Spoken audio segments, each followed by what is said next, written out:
Bulldozer चलने से पहले बड़ा एक्शन। मस्जिदों से नहीं हटेगा अतिक्रमण। बुलडोजर कार्रवाई पर क्यों लगाई रोक? क्या होगा रेलवे का आगे का रुख? नमस्कार, कैपिटल टीवी में आपका स्वागत है। मैं हूं आपके साथ सबा शाहिद शेख।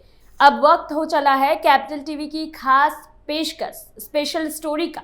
हाल ही में हमने आपको एक खबर बताई थी कि दिल्ली की 2 मस्जिदों पर बुलडोजर कार्रवाई होने वाली। तो अब इसी मामले में एक नया अपडेट सामने आया है। दिल्ली की 2 बड़ी मस्जिदों से अतिक्रमण नहीं हटेगा। जी हाँ, सही सुना आपने। बाबर रोड के बच्चू शाह मस्जिद, जिसे बंगाली मार्केट मस्जिद भी कहते हैं, और आईटीओ के तिलक मार्ग रेलवे ब्रिज के पास स्थित तकिया बाबर शाह मस्जिद के खिलाफ कार्रवाई पर दिल्ली हाईकोर्ट ने रोक लगा दी। आपको बता दें कि उत्तर रेलवे प्रशासन ने नोटिस जारी कर इन मस्जिदों से अपनी जमीन से अवैध कब्जा हटाने को कहा था। इतना ही नहीं, इसके लिए 15 दिन का समय भी दिया गया था। ऐसा नहीं होने पर एक्शन लेने की चेतावनी तक दी गई थी। लेकिन बुलडोजर कार्रवाई से पहले दिल्ली हाईकोर्ट का बड़ा फैसला आ गया है। आज इसी पर विस्तार से बात करेंगे और जानेंगे क्यों लगाई गई बुलडोजर कार्रवाई पर रोक।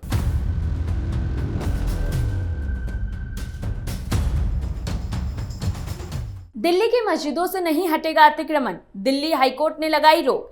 ये फैसला आया है हाल ही में जारी किए गए रेलवे के नोटिस पर। दरअसल रेलवे प्रशासन ने 22 जुलाई 2023 को 2 मस्जिदों को नोटिस जारी किया था, जिसमें एक 400 साल पुरानी मस्जिद भी शामिल है। वहीं दिल्ली के तिलक ब्रिज और बंगाली मार्केट स्थित मस्जिद को रेलवे ने नोटिस जारी किया। रेलवे ने दावा किया था कि मस्जिद की रेलवे की जमीन अतिक्रमण करके बनाया गया है। साथ ही रेलवे ने यहां मस्जिद के दरवाजे पर नोटिस चस्पा कर दिया था, जिसमें 15 दिनों का समय दिया गया था। कहा गया था कि वो स्वेच्छा से रेलवे की जमीन खाली कर दे। ऐसा नहीं करने पर रेलवे प्रशासन खुद इसे तोड़ देगा। वहीं इसी रेलवे के नोटिस को चुनौती देते हुए दिल्ली वक्फ बोर्ड ने याचिका दायर की थी। वहीं हाईकोर्ट ने 26 जुलाई 2023 को इस पर सुनवाई करते हुए नोटिस पर स्टे लगा दिया। जस्टिस प्रतीक जलान की पीठ ने कहा कि रेलवे अपनी भूमि से अनाधिकृत ढांचों और अतिक्रमण को हटाने के लिए मस्जिदों पर चिपकाए गए नोटिस पर आगे कोई कार्रवाई ना करे। वहीं वक्फ बोर्ड के वकील वजी शफीक ने कहा कि जांच करने पर पता चला है कि मस्जिदों पर चिपकाए गए नोटिस मंडल रेलवे प्रबंधक के कार्यालय से जारी किए गए थे। इस नोटिस से कोई फाइल नंबर, तारीख, हस्ताक्षर, जारी करने वाले व्यक्ति का नाम या पद नहीं। उन्होंने रेलवे द्वारा कार्रवाई की आशंका जताते हुए अदालत से इस पर रोक की गुहार लगाई थी। वक्फ बोर्ड ने अपनी याचिका में कहा है कि बंगाली मार्केट करीब 250 साल और तिलक मार्ग मस्जिद 400 साल पुरानी।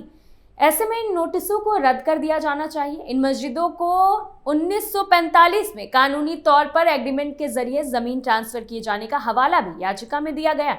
कहा गया है कि यह मस्जिद अनाधिकृत नहीं और जमीन रेलवे की नहीं है। सुनवाई के दौरान अदालत ने भी नोटिस की प्रकृति पर सवाल उठाए। कहा कि नोटिस पर हस्ताक्षर नहीं किए गए थे, उस प्राधिकरण का उल्लेख नहीं किया गया था जिसके तहत उन्हें जारी किया गया। अदालत ने कहा कि ऐसा प्रतीत होता है कि नोटिस कथित तौर पर रेलवे प्रशासन उत्तर रेलवे दिल्ली द्वारा जारी किया गया एक सामान्य नोटिस है, जो 15 दिनों के भीतर रेलवे भूमि से मंदिरों, मस्जिदों, मज़ारों को स्वेच्छा से हटाने का आह्वान करता है, अन्यथा उन्हें रेलवे प्रशासन द्वारा हटा दिया जाएगा। ये नोटिस अहस्ताक्षरित, अदिनांकित है और उस प्राधिकार का उल्लेख नहीं करते जिसके तहत उन्हें जारी किया गया है। फिलहाल इन नोटिसों के अनुसार कोई कार्रवाई नहीं की जाएगी। वहीं इस दौरान केंद्र सरकार के वकील ने इस मुद्दे पर स्पष्ट निर्देश लेने के लिए अदालत से समय देने की अपील की थी। वहीं आपकी जानकारी के लिए बता दें कि उत्तर रेलवे प्रशासन की तरफ जारी नोटिस से कहा गया था कि सर्वसाधारण को सूचित किया जाता है कि रेलवे भूमि को अनाधिकृत रूप से अतिक्रमण किया गया है। आप लोग अनाधिकृत रूप से रेलवे की जमीन पर बने अनाधिकृत भवन, मंदिर, मस्जिद, मजार को इस सूचना के 15 दिन के अंदर स्वेच्छा से हटा दे, अन्यथा रेलवे प्रशासन एक्शन लेगा। रेलवे अधिनियम के प्रावधान के तहत अनाधिकृत कब्जे को हटा दिया जाएगा। इस प्रक्रिया में होने वाले नुकसान के लिए आप स्वयं जिम्मेदार होंगे। रेलवे प्रशासन जिम्मेदारी नहीं होगा। रेलवे प्रशासन जिम्मेदार नहीं होगा। वहीं दिल्ली में 2 बड़ी मस्जिदों को रेलवे के जरिए दिए गए नोटिस मामले में तब एक और बड़ी जानकारी सामने आई थी कि तकिया बाबर शाह मस्जिद और बंगाली मार्केट की मस्जिद को ही नोटिस नहीं दिया गया, बल्कि तकिया बाबर शाह मस्जिद के बगल में स्थित एमसीडी के मलेरिया दफ्तर को भी खाली करने का नोटिस दिया गया था और 15 दिन में इस विभाग के ऑफिस को भी हटाने की बात कही गई थी। उत्तर रेलवे ने इस मामले में यह भी माना था कि नोटिस उन्हीं का है, लेकिन कोई बयान देने से मना कर दिया है। नगर निगम ऑफिस को भेजे गए नोटिस में रेलवे प्रशासन ने कहा था कि इससे होने वाले नुकसान के लिए वो खुद जिम्मेदार होंगे, रेलवे प्रशासन जिम्मेदार नहीं होगा। खाली कराने का मकसद रेलवे ने बताया कि रेलवे को सुरक्षित और संरक्षित रूप से चलाने के लिए अतिक्रमण को हटाना जरूरी है, लेकिन अब इस मामले पर दिल्ली हाईकोर्ट ने रोक लगा दी। वहीं ये कोई पहला मामला नहीं, इससे पहले भी ऐसी कार्रवाई हो चुकी है और कई मस्जिदों पर बुलडोजर भी चला है। इससे पहले इसी साल अप्रैल में भूमि और विकास कार्यालय, नई दिल्ली नगरपालिका परिषद और केंद्रीय लोक निर्माण विभाग ने एक संयुक्त अभियान में बंगाली मार्केट की मस्जिद के एक हिस्से को ध्वस्त कर दिया था। इस कार्रवाई के दौरान एक दीवार भी हटाई गई थी। दरअसल बंगाली मार्केट इलाके में अतिक्रमण हटाने के लिए बुलडोजर चलाया गया था। इस दौरान यहां मौजूद 250 साल पुरानी मस्जिद के कुछ हिस्सों को भी गिरा दिया गया था।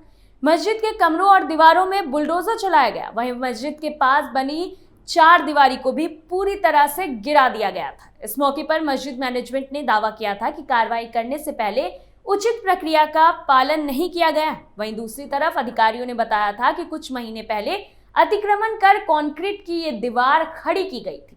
मौके पर मौजूद LNDO के एक अधिकारी ने कहा कि ये कार्रवाई सुप्रीम कोर्ट की निगरानी समिति को मिली शिकायतों के आधार पर की गई है। उन्होंने कहा कि केवल मस्जिद के बगल की भूमि पर अवैध विस्तार वाले हिस्से को छुआ गया। अधिकारी ने बताया कि LNDO के पास अपनी भूमि की सुरक्षा और फिर से दावा करने का अधिकार है। वहीं नई दिल्ली नगरपालिका परिषद के एक अधिकारी ने कहा कि NDMC LNDO के निर्देश पर यह कार्रवाई की गई, लेकिन दूसरी तरफ मस्जिद के अंदर से चलाए जा रहे मदरसे के महासचिव मतलूब करीम हाफिज का कहना था कि कार्रवाई से पहले उन्हें कोई सूचना नहीं दी गई थी और बिना किसी नोटिस के सुबह 6:30 बजे बुलडोजर की कार्रवाई की गई।